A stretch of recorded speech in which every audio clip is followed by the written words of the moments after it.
guys, and welcome back to the channel. Man, it feels like for freaking ever, but boy oh day do I have a discussion for you guys, which some of you guys might get upset about, but follow me through as we talk.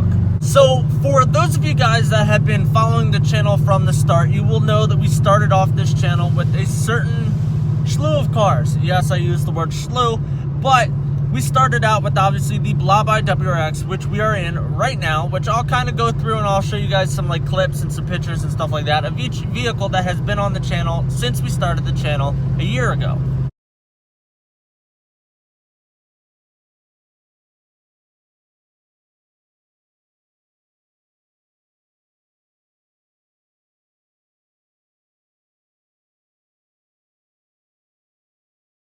So the next vehicle that was on the list was Devin's Stage 2 Cobalt SS, which you guys seem to love. Everybody loved that Devin lowered it on Raceland coilovers and he had it on 9.5-inch wide Corvette saw blades.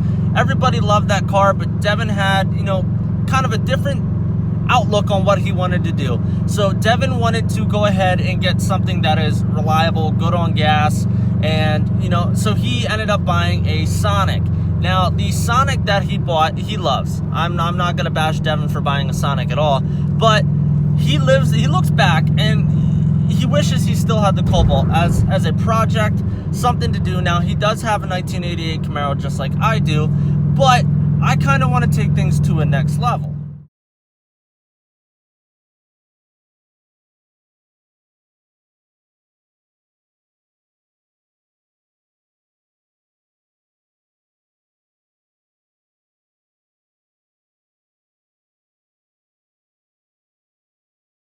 Now, obviously, for the longest time, I told you guys I wanted to get a truck project for the channel, and whether it was like an 80s square body or it was a Duramax, I wanted to get some type of truck on the channel. Now, obviously, for those of you that were around last summer, you guys know that I was really into getting this low mileage LLY, which fell through. It sold literally immediately once it got on the lot. I was the third person to look at it the day it came. It wasn't even posted or anything like that. I just so happened to be driving by, saw it there. But you guys obviously now know what my Duramax looks like, and obviously I have an LB7, rocking the hat right now, but I wouldn't change my LB7 for the world. But with everything that I'm going to do with the LB7, I want to do it correctly.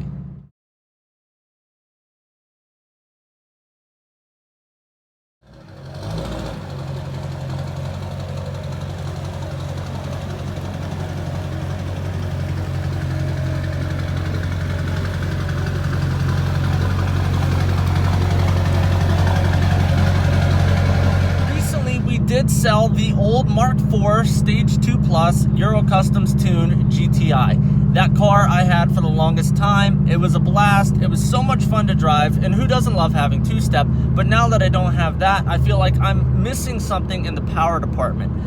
Oh wow, would you look at that? We're conveniently passing a tunnel in the GTI in the last trip. This is really weird. I feel like we should probably two-step and then get the hell out of here. I know what a lot of you guys are going to say. Well, don't you have your 88 Camaro that you're doing the 305 swap? I do, but there is a lot of different things that go into swapping the 305, and specifically our 88 Camaro. I'm kind of limited on things that I can do. So with it being a T-top car, I really don't want to stick around reinforcing the T-tops and going and selling the 305 and slapping a 383 or 350 crate or something like in that to get the power that I want when that car is specifically going to be a cruiser slash show car. So for those of you guys that aren't familiar, that is the 88, and the 1992 car is up at my parents' house, which has the 305, which we're pulling the swap from. There's the LB7 Duramax, which don't mind the tappy cap. We just got that recently for road trips, and then the Subaru. I really think that we need more space in the driveway. That or more cars. I think we need more cars. Hang on.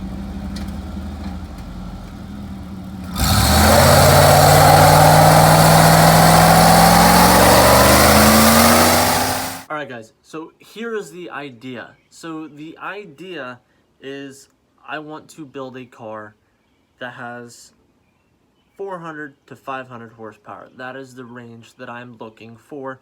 and I'm looking to have specifically a track car, drag car, stuff along those lines. More dragging than anything.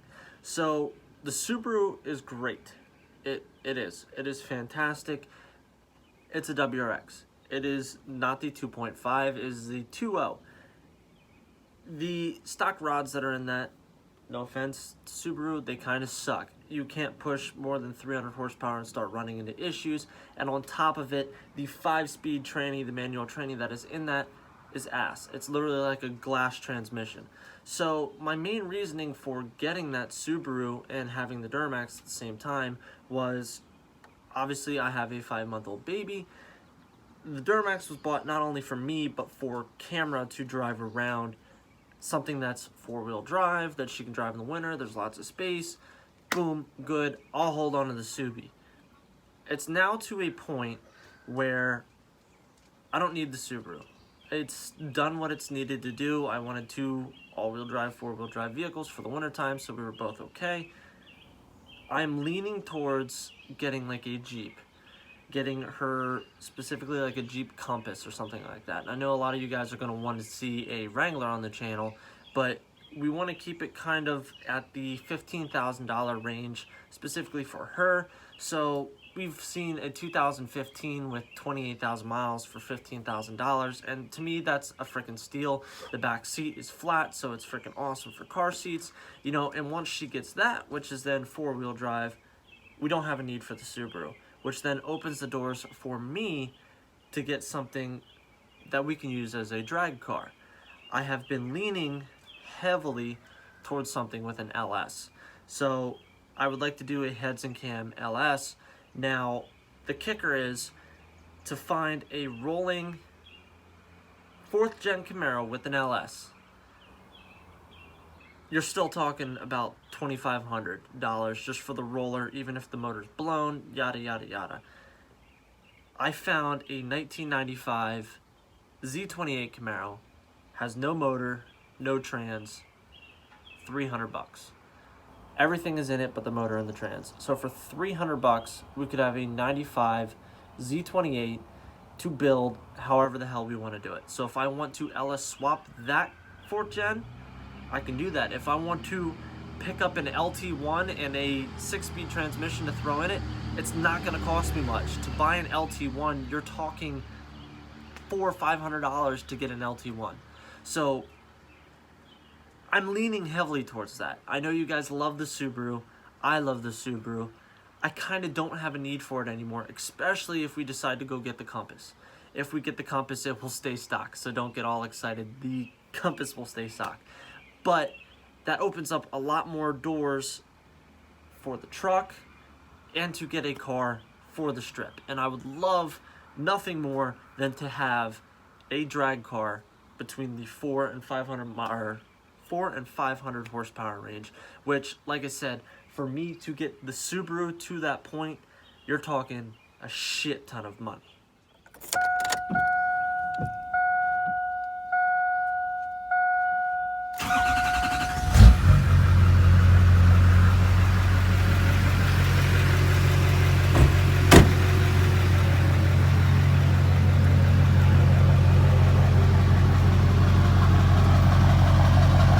By the way, no more smoke. All right, guys, we are going to wrap up today's video here. Please comment down below what you guys think I should do. I am leaning very heavily towards just getting a car specifically for the strip that we can have between the 400 and 500 horsepower range. The reason I want to stay in that range is because it's kind of cheap to build, and you can still use it very well on the street. Now, obviously, I know some people like Street Speed 717. They drive, 1,000 horsepower Corvettes on the street. I don't want to do that. So I think the 400 or 500 horsepower range is perfect. I would like to run in like the, I don't know, let's just say 12s, maybe 11s, who knows. But do not forget that we are having the giveaway at 1,500 subs, which is coming up, I think, in like 13 subs. So till the next one, guys, see ya.